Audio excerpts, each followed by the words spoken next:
Hey guys, welcome to 2 years and 10 months on tea. I've got quite a bit to say today, so I'm going to do 2 videos. And the second video will be just totally if you guys are interested or not. And it'll be about depression, nutrition. I'm sorry, my stupid cameras. Here we go. Depression, nutrition, and vitamins. I do a lot of researching because I have some medical issues, and I'm just trying to get healthier in life. So anyway, that's going to be a second video today for those who are interested in what I've learned, and I'll give some websites and references. So let's go into physical changes on tea. You know, everyone always starts out with hair. Some guys will say, and it's the usual hair as always. I really believe in continuing to make these updates. Number one, if I go into a crisis, an emotional crisis or a physical crisis, I'm still sharing how I handle things, and it's about real life. Not everything is hunky-dory after you start tea. You face emotional changes, you face non-support, you face a lot of support, you face obstacles, but in everyday life there's obstacles. But sharing how you handle them as your authentic self just gives other people insight on if it's a bad storm, how you wage through it, or if it's a bright rainbow and beautiful blue sky. So I do believe that I will continue as long as I can to make videos on my life, on what's changing for me as Ethan. So yes, more hair. My mustache is thicker. Right here on this side it looks thinner, but actually the hair wants to go this way. Just like this. All my hair goes this way, to my right. So I keep trying to, you know, comb it, keep it going the right way it should. Sometimes it looks like I have more hair on my stomach and chest. And then when I look in the mirror, you can see hair, but it's not as thick as when you're looking down on your belly and chest. Tony hasn't mentioned my back being hairy or anything, but now that she's back to school, work, you know, it really consumes a lot out of her every day. 8th grade math, yeah. So you can only vision what she endures each day with the 8th graders. All those hormones. So anyway, muscles continue to develop bigger, harder, define, even without working out or doing any exercises. I can go to the mirror, and I don't know if it'll show in this shirt, but let me do it this way. Yeah, you can see my pecs.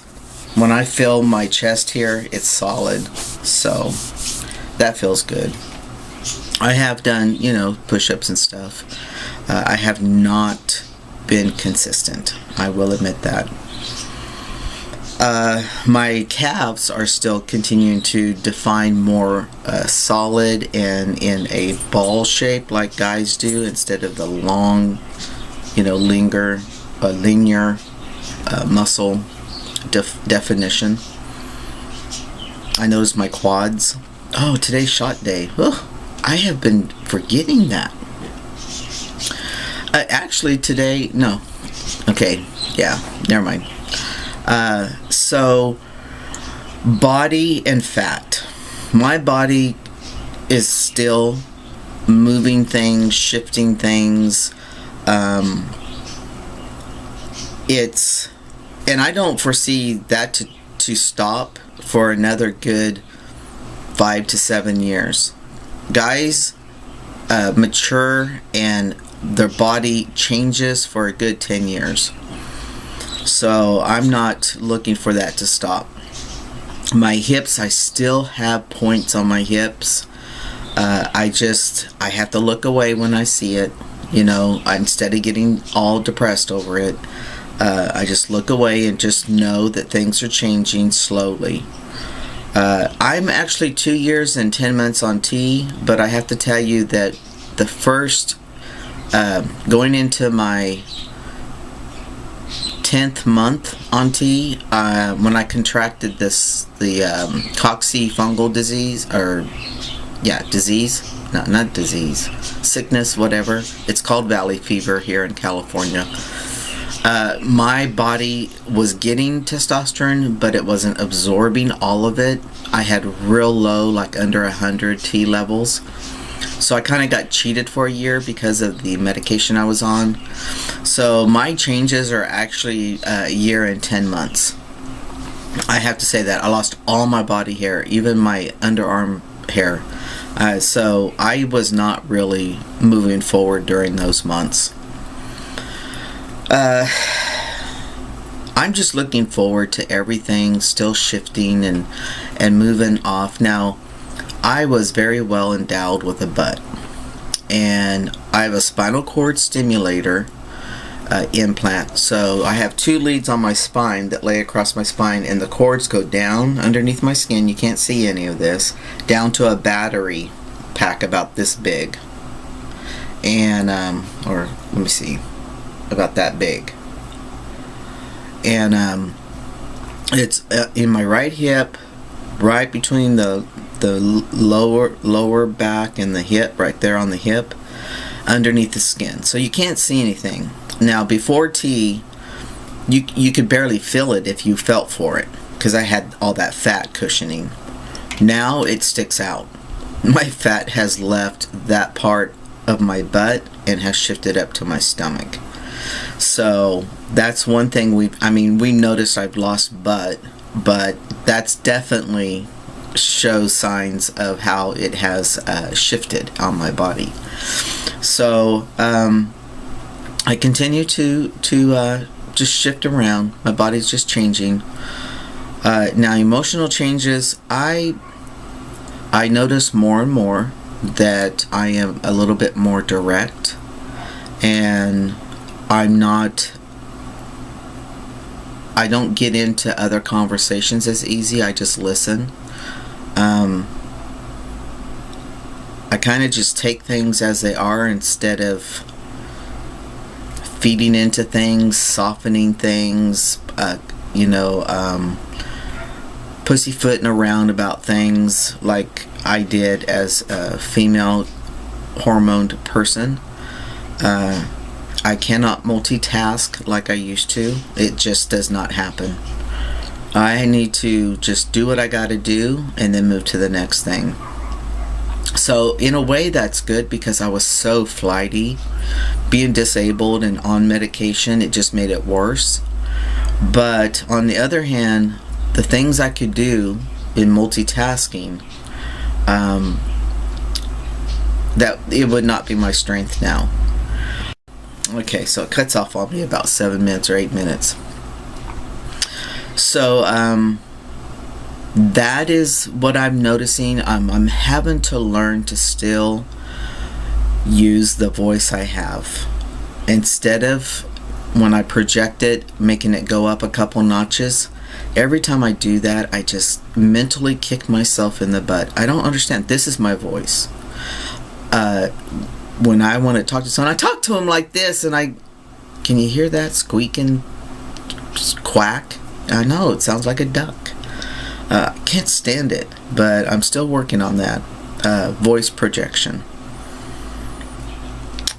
Let's see, I think that's probably what I've basically been dealing with. When I talk about being direct, I noticed that I've been having a little bit more misunderstandings with my mother. It's like she's taking what I'm saying and like taking it as telling her what to do, and I'm not really telling her what to do. I'm just responding to what she's talking about. let's say if she says something needs to be done today and she's getting all hyper about it, I said, well, why does it have to be done today? Is it going anywhere? You know, and she gets all, you know, defensive about that. So, and maybe it's me too, I don't know. We both are going through some things. My mom has had a hell of a 4 years since she's been in an auto accident. A young female pulled out in front of her on a main street, and my mom was going about 40-45, so it was her first accident in her life, and it has taken a toll on her. She injured both shoulders in that accident trying to get out of the car. She thought it was on fire. She panicked, and she's on her third shoulder surgery on one shoulder. This one seems to be, has done the job, so we're keeping our fingers crossed and hoping that her quality of life does increase. It takes a toll on people, especially when they're independent. My mom was one of those women who, if I can't do it myself, then I'll get help, but if I can do it myself, I do it. And my sister and I just have really been in pain watching her suffer through this. Emotional pain. Love, compassionate pain. So anyway, I have noticed that. So I really have to watch myself and how I respond. And I've noticed by doing that, I don't intervene in conversations as much. Even if I had a thought about it, I don't put my thought out there hardly anymore. So, and maybe that's part of trying to change as a person and not think I have to have an opinion about everything or a say-so about everything. I've really been working on that too as a person. So, as far as changes, that's what's going on. Now, I have talked about exercising, and I have recently, my wife Tony and I have decided to change our eating habits, our lifestyle in some ways, and we're slowly adding things to our diet. Tony and I have never been a big processed food eater. We don't eat out of boxes. We don't. We will eat fast food when we're in a fast pace. You know, whether it's riding and going to the horses and going for a long ride and being really hungry, need to feed the body now, we'll stop and get a hamburger or something. But moreover, we've made some changes in the lifestyle, and that's what I want to do on this second video. I want to share with you some of the things that's been working for me. I've been researching on chronic illnesses, autoimmune diseases, depression, and what I have found in my research we are going to implement in our lifestyle.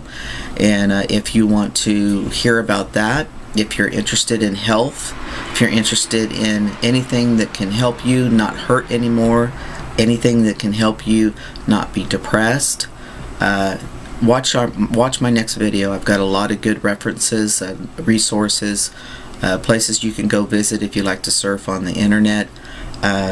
And it is all backed up by research, and research actually that will not be documented due to the big pharmaceutical companies blocking a lot of this stuff. So if you want to hear about it, you are into natural ways of healing and stuff, it's not some way out program. It's very simple. It's about nutrition and vitamins. That's it. So if you want to hear about it, watch my next one. But today marks 2 years and 10 months on T. I'm still happy as Ethan. It's the best thing I've ever done in my life. I'm still adjusting to Ethan. There are times when my estrogen levels were high. I'm going to throw this in real quick for you, food for thought for the next time. I would scold myself by calling myself my birth name, and I hadn't done that prior to my estrogen levels being higher, and it kind of freaked me out, and sometimes I still reference myself as that. So I wonder if you guys do that. I caught myself almost using my old self in past. We were talking about the past, and I've been really trying to use myself, my present self in my past. So anyway, hope you guys are taking it one day at a time and always making your journey as simple as possible. We'll talk to you next month. Bye.